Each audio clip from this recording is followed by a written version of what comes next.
At the top of chapter 27, it says, "By their third year, a rider must attain full and complete control over their shields.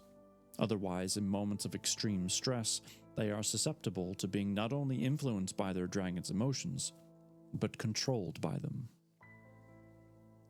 Chapter 27. By the time we land at Samara just before nightfall, I'm a jittery, frantic mess. I can't bring myself to care about whatever retribution waits for me at Basgiath. I'll handle whatever punishment Varish wants to dish out. I've spent every minute of the 8-hour flight trying to separate my feelings from Tairn's, but I can't. And he's definitely in primal mode. He has to be the reason there's a hollow pit in my stomach threatening to devour all logical thought if I don't set eyes on Xaden in the next minute. It's Tairn's desperation to see Segal unharmed making my heart pound, not my own concern for Xaden. After all, if he was at death's door, Segal would have told us once we flew close enough to them to communicate. At least, that's what the barely functioning logical part of my brain is telling me. This is all Tairn. But what if it isn't? How seriously has Xaden been wounded? Segal may have told Tairn that Xaden lives, and I could see how bad it was for myself. But I'm still counting every second it takes the guards to raise the portcullis. The increased security is protocol and completely reasonable given yesterday's attack, but every moment that ticks by grates on my last nerve. Just because I logically know Tairn is still flooding my emotions doesn't mean I can control them. The second the portcullis is high enough for me to duck under, I do so. For once, my size works to my advantage. I'm inside the outpost before it's even a quarter of the way open. Organized chaos reigns within. Chunks of masonry ranging from half my size to double it lay scattered around the courtyard, and a quick glance upward is all it takes to see where they fell from. There are scorch marks on the northern wall too. The flyers must have breached the perimeter. The healers work a triage station on the southern end of the fortress, the area around them thick with wounded infantry. But there are no black uniforms among the blue. No cream, either. "Violet?" Mira calls out, emerging from the northwestern staircase I know leads to their operations room. No limp, no slings, no blood that I can see. She's all right. Just like Devirys said, only one has been wounded, and it's not Mira. "Where is he?" I yank my flight goggles from the top of my head and shove them into my bag without breaking my stride. "What are you doing here?" She grabs hold of my shoulders, looking me over with her customary inspection. "You're not supposed to arrive until Saturday." "Are you unharmed?" "Yes," she nods. "I wasn't here. I was out on patrol." "Good. Then tell me where he is." My tone sharpens as my gaze swings wildly, looking for him. Fuck, I can't even sense him with Tairn overriding everything. "You don't have leave, do you? God, you're going to be so fucked when you get back." She sighs. "Have to give it to Mira. She doesn't fight battles she can't win." "He's in the sparring gym. From what I hear, your man is the reason we still have an outpost." "He's not mine. Not really." "Thank you." I turn away from her without another word and head for their sparring gym. I love her. I'm thankful she's all right. But all of that is buried underneath the desperation clawing at my soul to lay eyes on Xaden. The fortress is busy with recovery efforts, but the hall to the gym is deserted. Why would they have taken him to the gym for recovery? Is he unable to climb the steps to his room? That pit in my stomach deepens. How badly is he hurt? The mage lights more than make up for the dying evening light outside the 3 oversized windows when I enter the gym, but there's certainly no makeshift infirmary in here. Wait. What? I blink. Xaden is on the mat in his short-sleeved, muscle-hugging sparring uniform. He has both his heavy swords out, metal clanging against metal as he spars with Garrick. You're slow today, Xaden lectures, advancing mercilessly. He moves like he always does, with lethal expertise and complete concentration. There's zero chance he's even close to seriously wounded. The burst of relief lets me draw my first full breath since leaving Basgiath, but it quickly fades. Hands on him. I need my hands on him. Not much I can do about that, Garrick argues, blocking Xaden's advances. Get faster. Xaden lands blow after deliberate blow, deftly avoiding taking any himself. Each swing of those swords shifts the worry, the abject terror that he'd been hurt, into rage. He's unharmed, and I'm a fucking fool for letting my emotions run amok, for letting my love for him overrule my common sense. That's on me, not Taryn. But the wildness I can't breathe through?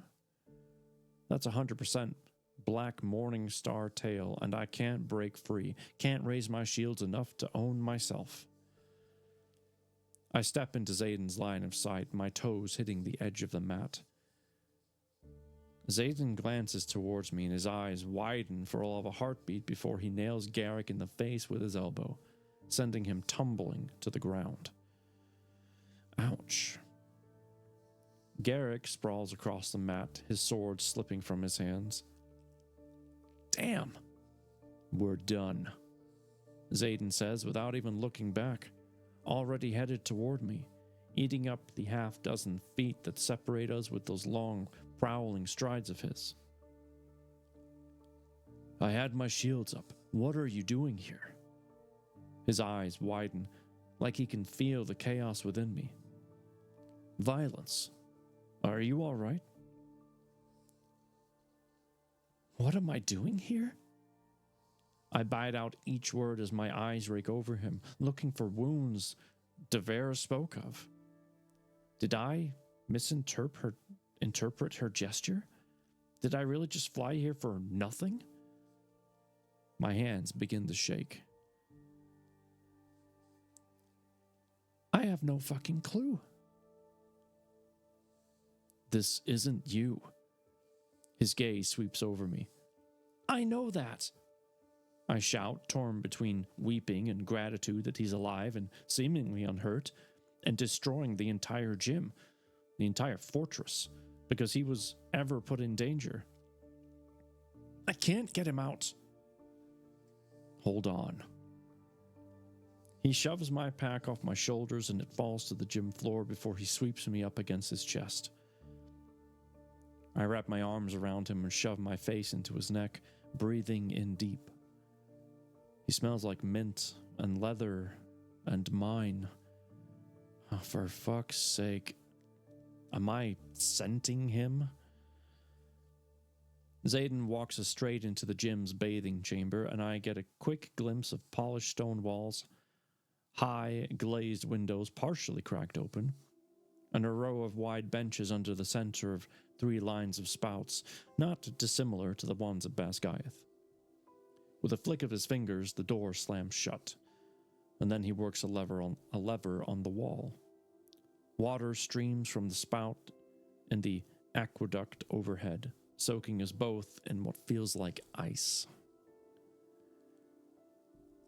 I gasp, my body tensing with the shock of the bitter cold, and for that heartbeat, it's all I'm capable of feeling. Put your shields up, Xaden orders. Now, Violet. I claw through the glacier of my mind and shove the bricks of my shields into place. Taryn's emotions dull enough for me to calm some semblance of control. Fucking cold, I say, my teeth chattering. There we go. Xaden flips another leather and the water warms. What the hell happened that gave you leave to come early? Concern lines the area between his brows, and he sets me on my feet, water spraying down on us. My mind is mine again, though I can feel the intensity of Taryn's emotions beating at my shields. They didn't give me leave. You didn't get leave? His voice lowers to that dangerous tone that terrifies everyone in the world besides me. When you already know that Varish is going to... His words die abruptly as his focus drops to my shoulder. Who the fuck's flight jacket are you wearing? Really? I throw my arms out, happily letting the warmth soak into me.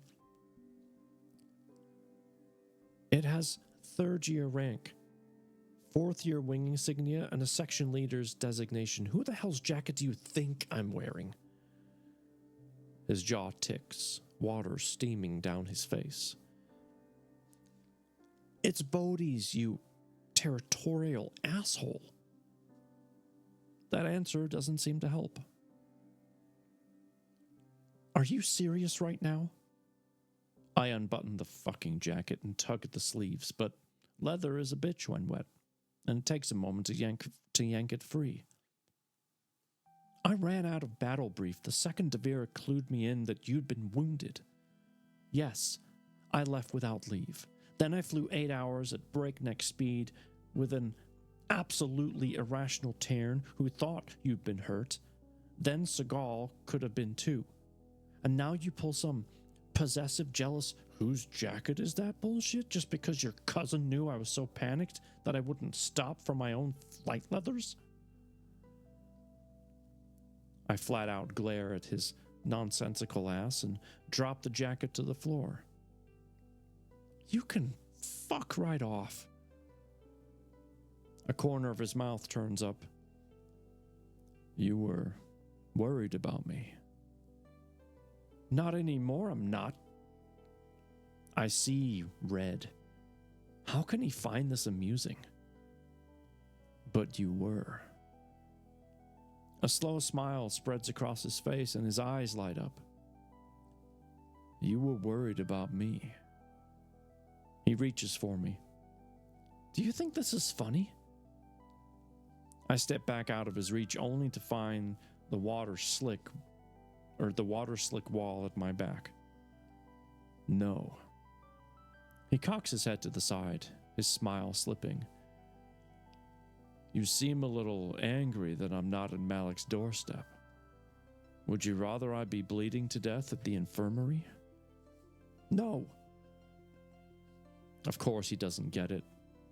His life might depend on mine, but he doesn't feel the way I do about him. He wants me. Even said he fell for me. But he's never said he loves me. I'm not mad at you for not being hurt. I would never want you hurt. I'm pissed at myself for being so reckless, so wrapped up in you, having such little control over my emotions that I just ran after you like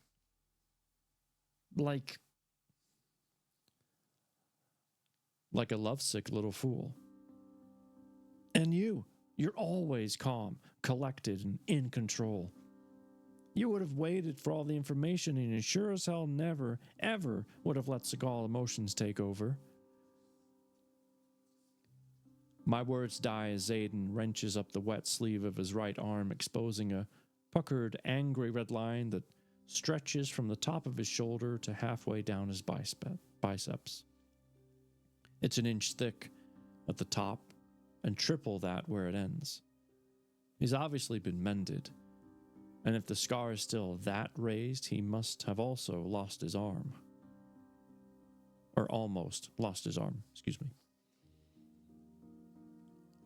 You really were wounded, I whisper, all the anger falling out of my body. My chest clenches. It must have hurt like hell. Are you all right? The question tumbles out even though I've just seen him demolish an opponent. I'm fine. The scribe's report must have gone out before the mender arrived from the eastern wing. The scar disappears as he tugs the sleeve back down. And you're wrong about me. I wouldn't have waited for all the information, or even proof. If I'd heard you'd been hurt. This time, I don't step away when he reaches for me.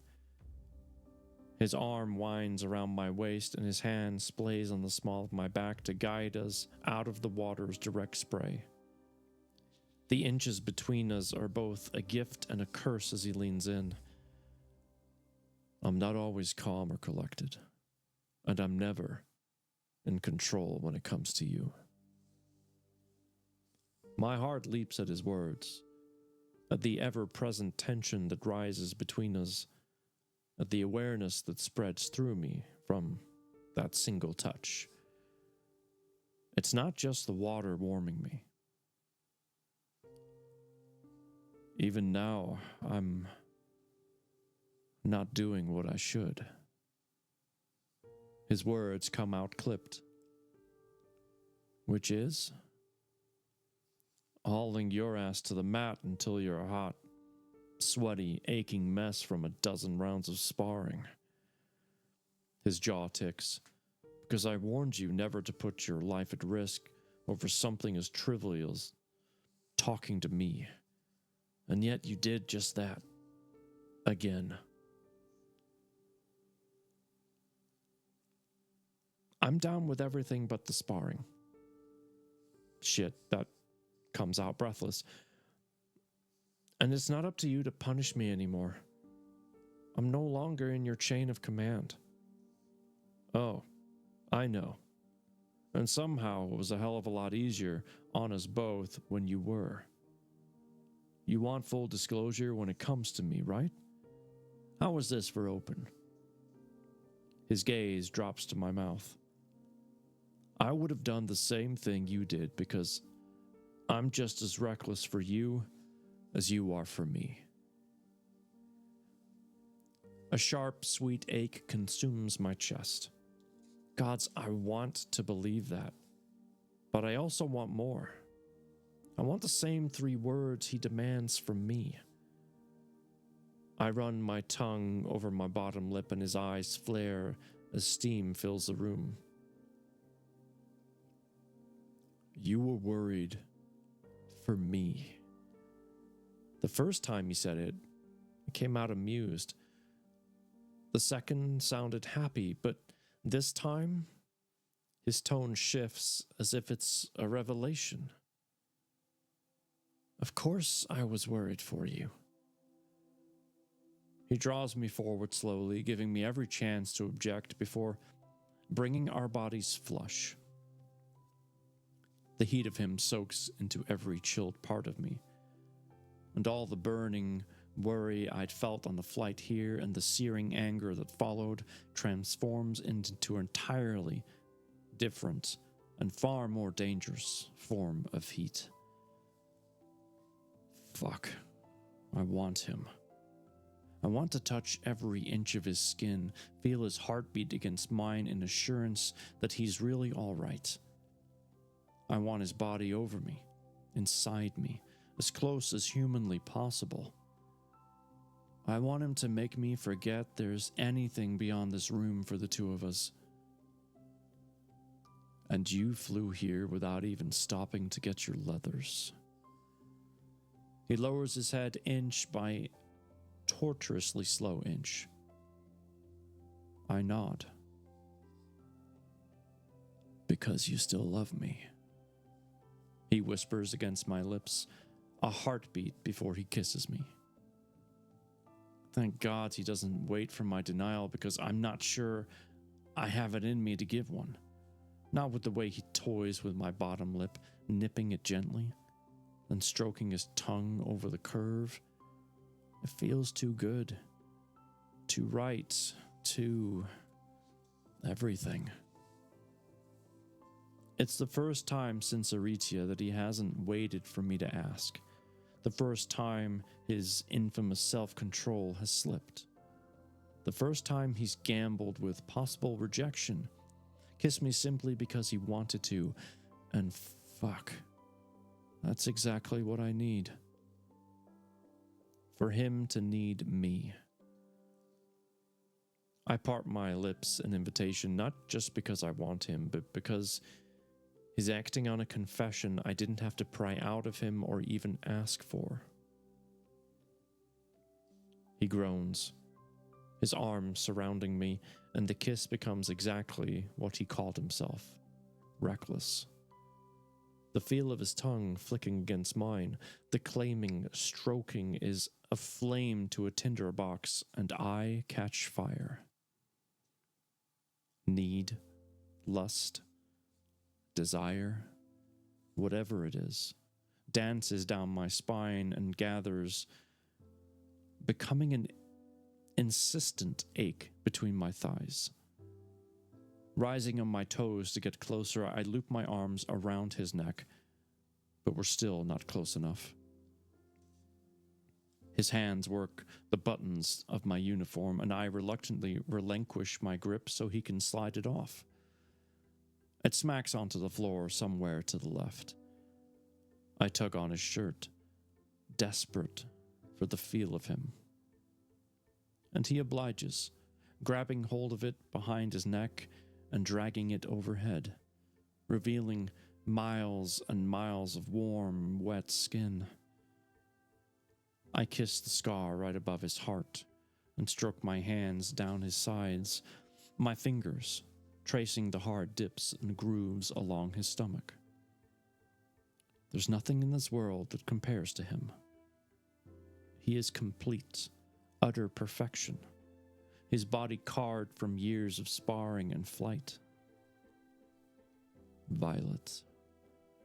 He tilts my head and kisses me hard and deep, then slow and soft, changing the pace, keeping me straining for more. My hands trace the lines of his back as he spears his fingers through the wet, loosened strands of my braid, and then tugs, arching my neck before setting his mouth to it. He knows exactly where I'm sensitive, and damn, does he use every bit of that knowledge, sucking and laving that spot at the side of my throat that melts my knees and makes my fingers curl against his skin. Xaden, I whimper, my hand sliding over the curve of his ass. Mine. This man is mine, at least for right now. Even if it's just these next few minutes. He nips at the delicate skin of my ear, sending a shudder of sensation down my spine, and then his mouth is on mine again, stealing my sanity and replacing it with pure need. This kiss isn't as patient, as controlled as the others. There's a wild, carnal edge to it that makes my mouth curve against his, makes me bolder. I swap my hand between us, then sigh. He's hard for me, the length of him straining against his waistband as I squeeze. Fuck, he growls, ripping his mouth from mine, his breaths as ragged as mine as I stroke him through the fabric. If you keep doing that. He slams his eyes shut and lets his head fall back. I'll actually get you? My core clenches. His gaze snaps to mine, and the conflict I see in those dark depths makes me pause. Don't make me fight for this. Not again. I retreat from the warmth of his arms, and every nerve in my body screams in protest. I can't always be the one fighting for this while you invent new ways to hesitate or tell me no, Xaden. You either want me or you don't. You just had your hand wrapped around my cock, Violet. I'm pretty sure you felt how fucking badly I want you.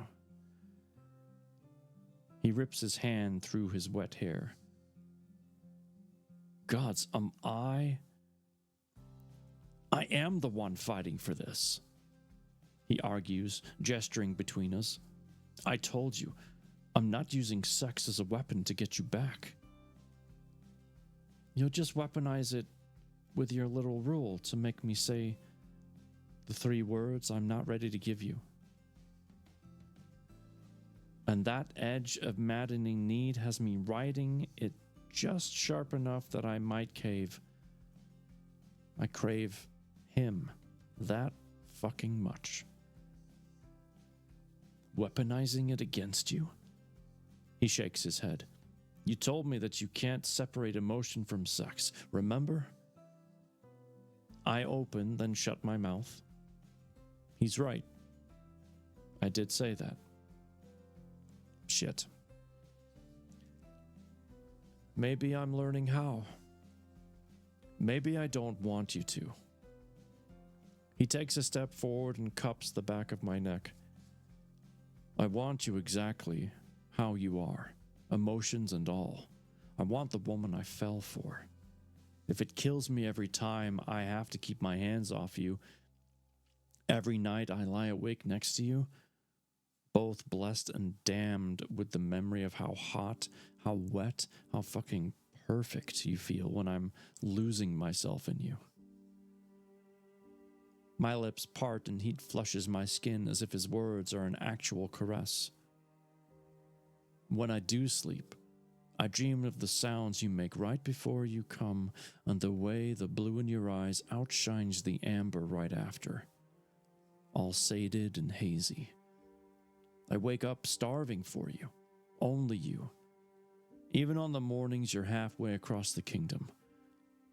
This isn't me denying you or manipulating you. This is me fighting for you. He palms my hip, and his thumb strokes the bare strip of skin between my pants and my armor. You want to fight for me? I reach up into my hair and pull pins loose one by one, letting them fall to the stone floor. Then take a chance without knowing how I feel. You want my heart back? Risk yours first, this time. If I tell you how I feel right now, you'd never trust that I'm not just desperate for your body. His brow furrows. Exactly my point. The last pin falls from my hair. Choose, Xaden. You can let me walk out that door, or you can be the one who takes what I'm willing to give this time. I shake my hair loose and run my fingers through the wet mass to unravel the braid. Are you trying to bring me to my knees, or win the argument? His hand flexes at my hip as his heated gaze sweeps over me. Yes, I answer, reaching for the ties at the small of my back that secure my armor. I just spent 8 hours terrified of what condition I'd find you in. And I'm telling you that I don't just want you. I need you. There are your 3 words. I tug the wet string and it gives. That's all you get. Take me or leave me. The fight within him is palpable. The tension between us sharp enough to pierce dragon scale, and for a second, I think he might just be stubborn enough to walk away and keep us at this impasse. But then, thank gods, he breaks, fusing his mouth to mine, and the fire that had banked during the argument flares back to life even hotter than before. He kisses me like I'm the answer to every question. Like everything we've been and will be hinges on this moment. And maybe it does. His hand worked the laces of my back while I undo the buttons of his pants. I win the race, sliding my hand beneath the fabric to stroke him from root to tip. The guttural groan he gives me feels like a reward and hits straight between my thighs, the ache intensifying to a throb. Let go so I can get you naked. He punctuates the last word with a nip of my lower lip. Yes, please. I free him, and he pulls my armor loose enough to tug it over my head. It smacks the ground, and a second later, the sensitive peak of my breast is surrounded by his mouth, flicked by his tongue. I moan, my fingers tunneling through his hair to hold him right there. That feels so damn good. Wrapping an arm around my back and the other behind my knee, he lifts, then lays me onto a water-warm stone bench in one smooth motion. You sure you want this here? Now? He asks, rising above me, blocking the spray of water from my breasts, his eyes hooded and his hair mussed from my hands. In 5 minutes, I can have you comfortable in my bed. He's so beautiful that my heart actually hurts from just looking at him. Now. My hands stroke his wide shoulders and down the relic that winds from his jaw to his forearm. Now, he agrees. There's nothing practiced or polished about his next kiss. It's all need sweetened with a desperation that matches my own, and the hotter for it. This is exactly what I need, to be pressed against his hard body and stone, devoured with the same urgency I feel for him.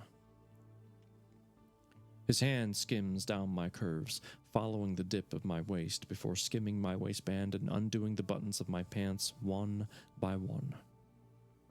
There's no hesitation in his touch when his fingers delve and stroke from my entrance to my clit. My back arches, and I gasp with white, hot pleasure. Even hotter than I remember. His mouth moves down my neck, overwhelming with a sensation as his fingers tease with feather-light touches. Fuck. You feel like silk. Hot, slick silk. His voice has that rough rasp to it that I've missed. He moves lower to worship my breasts with his mouth, his teeth raking lightly over my nipple with the perfect amount of friction to build the pleasure coiling tight within me. Of course, he knows what I like. This isn't our first time, and it's not going to be our last either. Power swells under my skin and builds as he circles my swollen quit, denying me the pressure I need. Satan, I beg, my nails biting into the tops of his shoulders, but I'm careful not to brush his new scar. Every stroke of his fingers and flick of his tongue feels like a jolt of lightning through my system, electrifying every nerve until I'm a hypersensitive bowstring, drawn too tight, but not tight enough. No, B12, I did not. I know exactly what you want. He skims my clit. And what you need. 2 fingers slide inside me. Deeper, closer, more. That's what I need. Then give it to me, I demand, my hips rolling. I've waited forever to touch you. My breaths come in ragged pants and moans, and my skin flushes, heat prickling as he builds an aching pressure with tighter, faster strokes. Gods, look at you. You are all I'm ever going to want. Just you. Just this. just us. His voice curls around my mind until he's all I see, all I hear, all I feel and think. He's everything, watching me like he thinks the same about me. I need you.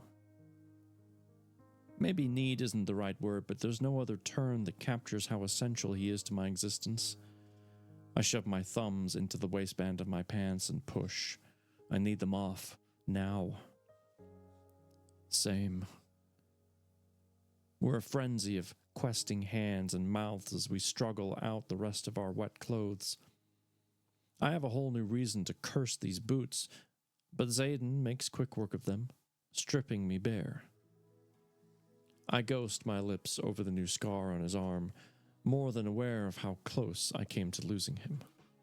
And then, he's over me again, bracing his weight on his forearms, his eyes studying mine with an intensity that makes me shiver with anticipation as he settles between my thighs. Reaching between our bodies, I wrap my fingers around him, bringing the head of his cock to my entrance.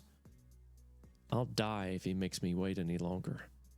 I won't survive another breath without him inside me. I need you more, Violet. He cradles the side of my face and rolls his hips, pushing inside, stretching me as he consumes those first sensitive inches. However much you think you need this, need me, I need you more. He thrusts, filling me with one long drive until he's so deep that my eyes flutter closed and I moan with sublime pleasure. There's nothing like this in the world, I'm sure of it. So fucking good. He echoes my thoughts with a groan, and then he's moving, withdrawing only to slam home again and again, stealing my stuttered breaths with kiss after kiss. The stone at my back gives me the leverage to arch into his thrust, taking him deeper. It's too much, too good, and not enough all at the same time. Each powerful stroke has me greedy for more. This is where I want to exist, with him above me, moving inside me, his focus totally, completely mine. Harder. Deeper. I'm breathing too hard to speak. Don't treat me like I'm breakable. I know exactly how much you can take. He slides his hands under me, then holds me to his chest as he rises, pivoting to sit on the edge of the bench. My cry echoes in the chamber as I sink onto him, my knees anchoring on either side of his hips, and he hits that sweeter, deeper angle that steals my breath. Yes, there. Gods, I feel you everywhere. Right where we left off. His hands shift to my ass, with you riding me. I wind my arms around his neck and smile against his mouth. No one is coming through those doors to interrupt us this time.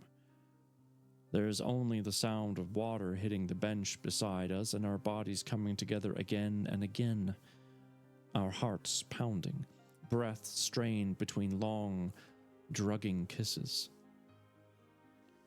Reality narrows to sensation. The exquisite feel of his chest against my breasts, his mouth worshipping mine, his cock filling every inch I have, stretching me for more. The pressure coiling in my core is so tight, the pleasure so sweet, I can taste it. It vibrates through me as my power rises, transforming me into pure, rapturous energy until I'm the very lightning I wield, crackling in anticipation of the strike.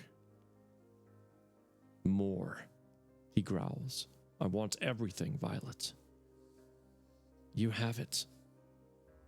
His stubble scrapes my palms as I cup his face and kiss him. Lightning courses through me, building to a dangerous peak, and I don't need to ask. I know he has me. It releases with a snap, flaring bright outside the window for a heartbeat before it's swallowed by shadows that stream out to smother it. Nothing shatters, nothing catches fire.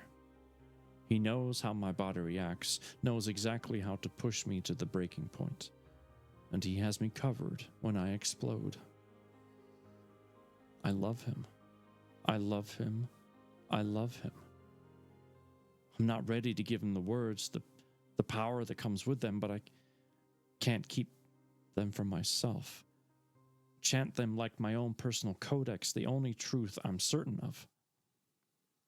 His body tightens beneath mine, his thrusts coming harder as he curls an arm around me, hooking my shoulder and pulling me into every thrust. That spiraling pressure arcs to a breaking point, and I fight, holding it at bay. Not yet. I want more. Fuck, I want to feel like this every minute of every day for the rest of my life. Let go. He shifts his angle, rubbing against my clit with the next thrust. I don't want it to end. I can hear the note of panic in my voice, the sharp note of fear that this will be the only time I feel like this, the only time he's mine. But the waves are coming closer with every roll of our hips, and my muscles tighten to the point of locking. Violet. His hand slides from my shoulder to the back of my neck, fisting in the long strands of my hair as he looks down into my eyes like he can see straight to my soul. I can't give this up. I won't give you up. Now let go. My thighs tremble, and at the next thrust, I fracture with a cry. Lightning flashes, power tearing through me with instant thunder as the waves crest over me again and again. All I can do is hold on to Xaden and ride them out, bliss flooding my body until I'm too limp to rock back against him. Perfect. His restraints vanishes in an instant. Gone are the measured, precise thrusts. He growls into my neck and drives wildly with his hips, consuming me with abandon, and I realize that this is what I craved beyond anything else, even beyond his secrets, his loss of control. I want to be the only person he unravels for. Holding onto his shoulders, I push back into every thrust, swiveling my hips and savoring the shout he lets loose when he finally shudders beneath me. His shadows blasting through the room, rock cracks and water bursts from the aqueducts. My heart races as I grin. Fuck. His forehead rests against mine, our chests heaving as we fight to catch our breath. Just when I think I can handle you, I completely fucking lose it. That's my favorite part. Why does that not surprise me? He brushes his lips over mine, and he locks his arms around me, keeping me from melting off his lap. Death of me, I swear. What do we do now? The question slips out before I can stop it. After all, I'm the one who's been fighting this, whatever this is. We have options. He caresses the side of my face and studies my eyes. First, we can stay right here and go again. Second, we can clean up, get dressed, and sneak up to my room, where we can go again. Or third, he pauses, we can clean up, find a water wielder to dry our clothes, and get you into one of my flight jackets, and fly to the rendezvous to drop the daggers. I'm up and running, grabbing my clothes before he can even finish. Of course I'm going with him. I'm guessing that's a no to options 1 and 2? He says with a disappointed sigh.